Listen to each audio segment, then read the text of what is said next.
I want to first of all start with where we believe we are.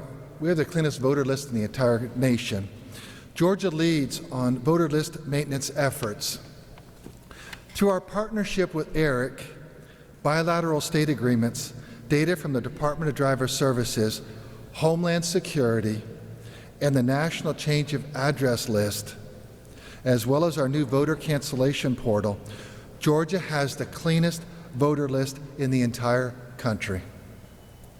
Since I came into office in 2019, we have issued 3,369,909 notices to voters who may not be eligible at the address listed at their voter registration.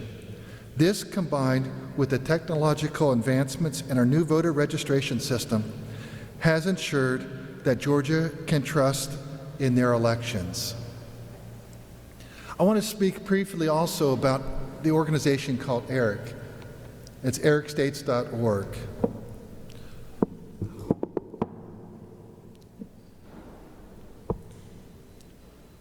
When House Bill 316 was signed into law, it allowed us to go ahead and authorized us to have our new voting system. It also allowed us to join a multi-state organization, and that specifically was the Electronic Registration Information Center. We became a member of ERIC, and we think it's a very valuable tool. Unfortunately, a few years ago, someone started posting things out there and really said that it was an organization that was not doing good work and it was run by bad characters. Well, it was actually run by the fellow state members that were us. And many Republican states withdrew from ERIC. This is why we did not withdraw from ERIC, because I wanted to make sure we always had the cleanest voter list in the entire country. In 2023 alone, we have completed the following. 84,523 mailings were sent to voters who filed a national change of address indicating an out-of-county move with data provided by ERIC. 127,904 mailings were sent to voters who filed a national change of address indicating a move within the same county, which is also data provided by ERIC. 100,685 mailings were sent to voters who filed a national change of address indicating a move out of state, also data provided by ERIC. 82,077 mailings were sent to voters identified as moving out of state, with data provided by ERIC. 32,285 mailings were sent to voters identified as moving within Georgia, with data provided by ERIC. Add that all up, you come up to 432,474 voters, because we are members of ERIC. I believe that every state should be a member of ERIC. I wish all 50 states were. It would allow us all to have cleaner, accurate, more up-to-date voter list. But list maintenance is an ongoing process, and it involves utilizing all the resources at our disposal. This summer, I instructed my elections division to conduct a comprehensive citizenship audit using our new voter registration system, Jarvis, and cross-referencing our data with all the databases available to our office. That's the second audit in 2 years. This is the most comprehensive citizenship check conducted in the history of Georgia, if not the most comprehensive check ever conducted in the United States of America. Utilizing records from county courts, the Georgia Department of Driver Services, and the U.S. Citizenship and Immigration Services, we were able to conclusively find 20 non-citizens who were on the voter rolls. All 20 of these voter registrations have been canceled, and all of them are being referred to local prosecuting law enforcement. There are 156 people that require additional human investigation, and my office opened a case file into these individuals. Other states that have conducted audits were not able to get to the level of detail that our office achieved with this audit. This is due to Georgia's commitment to cutting-edge technology, as well as our willingness to collaborate with other government agencies to ensure that we have the most up-to-date data. Georgia is a model when it comes to preventing non-citizen voting. We have front-end citizenship verification, where citizenship is verified through Department of Driver Services or the online voter registration portal. In addition, Georgia is a 100% Real ID compliant state. We conduct continuous list maintenance and require photo ID for all forms of voting. Elections are an ever-changing process, and as more technology becomes available, Georgia election security should grow with it. List maintenance is not a one-time thing. It is an ongoing process with incremental improvement. We need to remain constantly vigilant. I am committed to keeping up with list maintenance activities and will be conducting a comprehensive citizenship audit once a year going forward. Now, in other great news, probably should put some smiles on all of your faces. Georgia is having continuing records every day, it seems, with early voting turnout. As of close of polls yesterday, we have received 1,929,628 ballots. Of those, 1,814,223 are from early voting in person, and 115,000 from absentee by mail. With just under 2 weeks until the election, an astounding 26.8% of all active voters have already participated. By lunch, we should cross the incredible hallmark of 2 million voters casting their ballots already. This is proof in Georgia it's easy to vote and hard to cheat. And I do want to let you know that I'm just really proud of our elections team office. And I don't know if you've gone to this spot yet, but I'm going to do that right now. But I want to give a shout out to our team, but also our election data hub. And I don't know if you can see that, but right on there it's going to show you how many people have had their absentee ballots accepted, how many people have turned out for early voting, what that total number is. And you can also look at the percentages of all the counties and actually how many people showed up on each county. I'm just really grateful for the work that our election team has done so far. We know that we're just not even halfway through this process. Grateful for the work of our counties. And I'm going to call up our Chief Operating Officer, Gabriel Sterling, because he has some additional details that we'd like to share with you. Gabriel?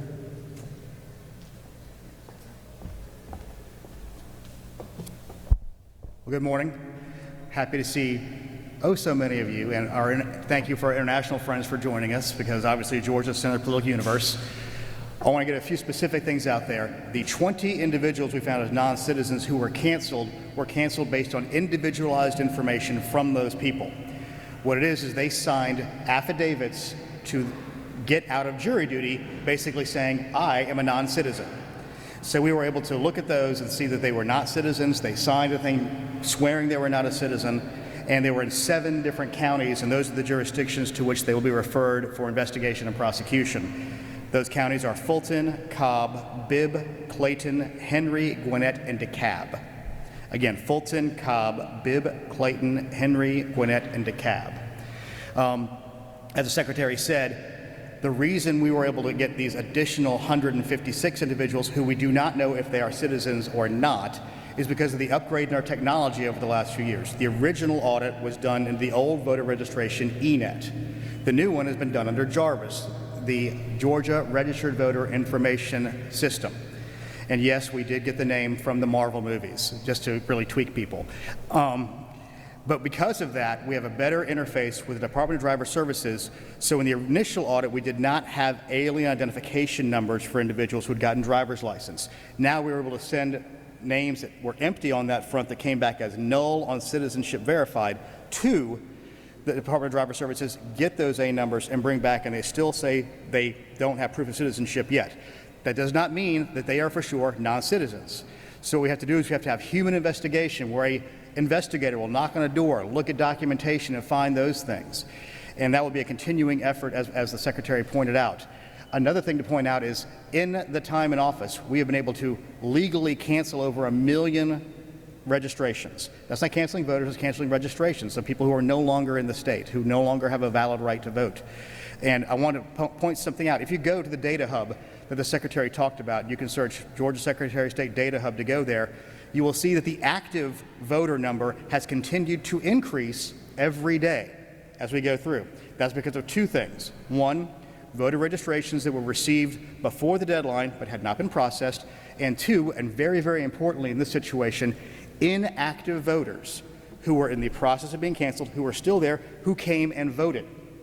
And that's the important reason. You can't just take a national change of address list and say you have to cancel these people, because there are people who have legal rights, and federal law is there to protect those rights, and state law is there to protect those rights, and our office will always protect the rights of every voter. So with that, I'll take any questions. Archith.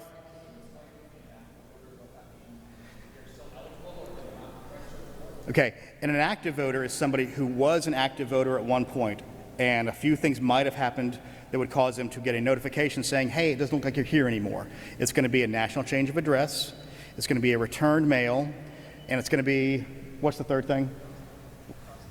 A cross-state check would be the other reason. And then they will get a mailing saying, contact us within a certain amount of days, and if not, we're going to move you to inactive. And once you're on the inactive list, if you miss 2 general election cycles, which means a gubernatorial and a presidential, then they will put you to a cancel status, but we will again send a mailing to you saying, hey, one last time. And this office was the first to actually release the list publicly. So anybody can go search that list, look for their friends, look for their family, and see if they're in that position to be canceled. And of course, we can only do these in 90-day windows outside of the election for this kind of systematic update of lists. Mark. How confident are you that the citizenship audit caught all of the non-citizens that would have tried to register in Georgia? And how can voters know that non-citizens aren't voting in Georgia elections? This is data, and there are human beings involved in data. There's always a possibility there could be a handful, but there are states around this country that are being lauded for pointing out that they have thousands of non-citizens that they've kept on the list but moved over to this other bucket. And we have tens and hundreds because on the front end, being a real ID state. And what you need to understand is anybody in Georgia who has gotten a driver's license in the last it started in 2012, we were completely real ID by 2016, means you have to have your proof of citizenship, because the only way you're allowed to get a driver's license is if you are a citizen or you're a legal resident alien, which means you have to have walked in there with your alien ID card, if you want to get that. Once you have the alien ID number, you are not going to be asked to get it on the voter rolls, and that's been since 2016. Or you have to have your birth certificate or your passport. And if it's unfortunate too, if you're a woman who is married, you have to walk in there with your marriage certificate. And if you're a woman who's been married and divorced, you have to walk in there with your marriage certificate and your divorce decree to show what your name is, so it matches the Social Security records. So it's we have a very, very strong system on the front end. And one of the good things is you have to interface with it once every 8 years in Georgia. A situation we saw in Arizona where they have basically tens of thousands of people who predated their citizenship check in 1996 was in Arizona, once you get a driver's license, it's good for 50 years. So you never have to go back into the government and talk about anything against it. That's one of the issues that they've run into because of their two-tiered system that they have, where they have a federal only. If you're can't be a citizen, you can vote in all the federal races, including president, but you can't vote in state races. And interestingly, right now in Arizona, the Republican Party is suing to keep those people on, or they did sue to keep those people on through the next election cycle because the majority of them are registered Republicans. Yes, ma'am.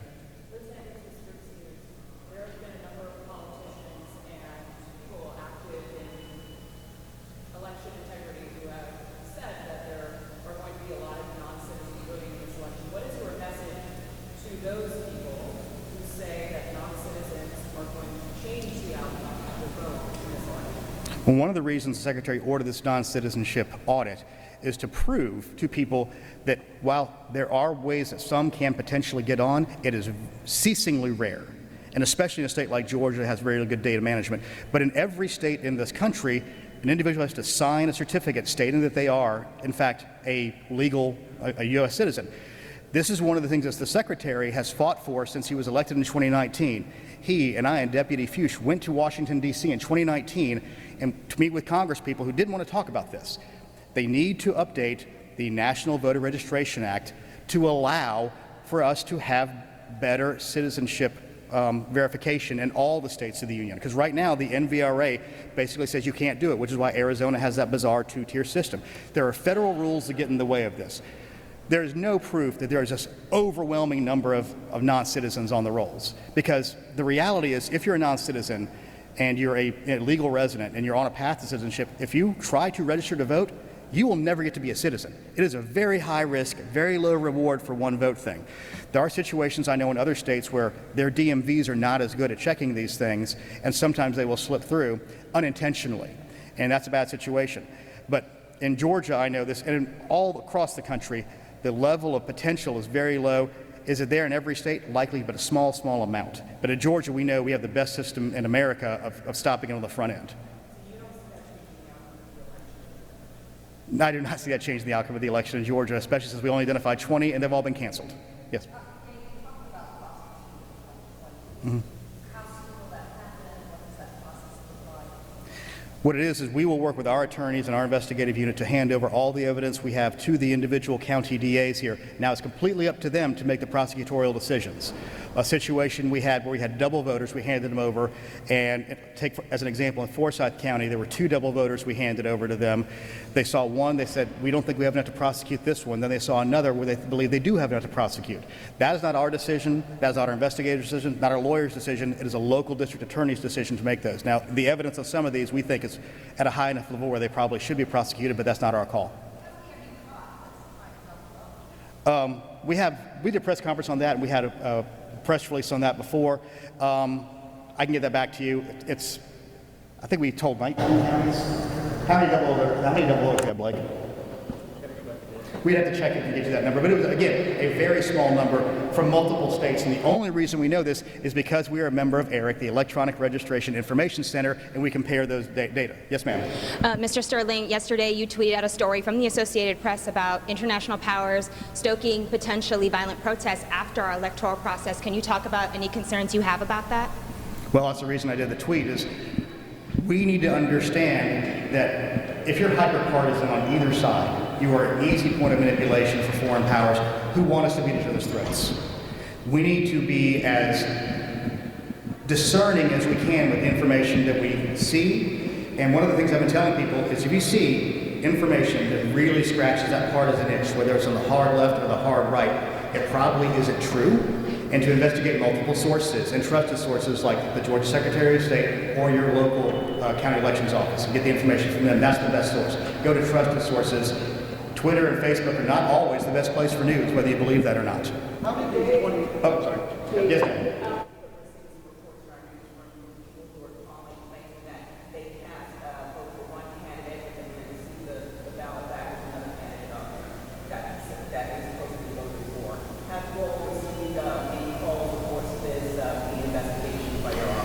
Every county that we've had that discussion in, it has been an individual who said, this isn't who I meant to vote for.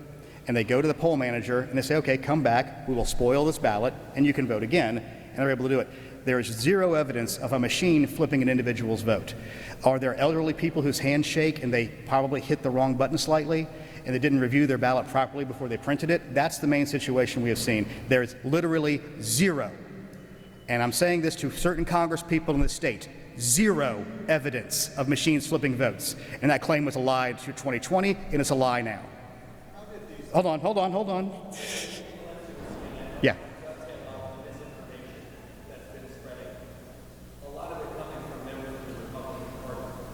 You have the state election board encouraging county elections offices to put up signs that only citizens are allowed to vote. You're here to say that this is not an issue.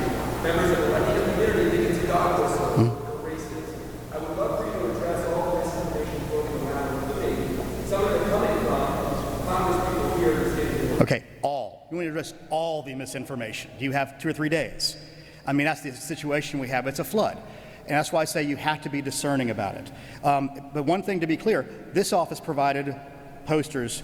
This is in part to help people understand. If you're a non-citizen, it is illegal to vote in this state by state law and by federal law. And there are posters in most of the counties in this state that have that up now to explain that to people. Because for me, it's a very big risk for those who want to be citizens, and they need to understand that.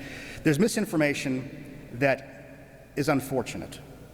And people, the incentives are backwards. And I've said this many times standing here and across the country at different talks. If I say something crazy that gets lots of retweets and lots of likes, I can raise more money. That's the incentive right now. So the crazier some of these claims can be, the specific claim we found out about in Whitfield County was one elderly voter who went to the poll manager and said, "This isn't who I meant to vote for." "Well, ma'am, why don't you come over here and we'll work with you?" So they went over there. She printed the ballot she wanted. She went and cast that ballot. A Democrat poll watcher came to her and said, "Ma'am, was this experience okay?" "Absolutely, this is a great experience." She told somebody that story, then they told somebody that story, and then a tweet went out or a Facebook post went up, and that's where this came from. The problem is one little piece of a human error, and this is the problem. There's going to be 190 million people interfacing with the system they deal with once every 2 to 4 years, with hundreds of thousands of volunteer-level human beings. There are going to be errors. What we can't allow people to do is undermine people's faith in the outcome of the election because of natural human frailty.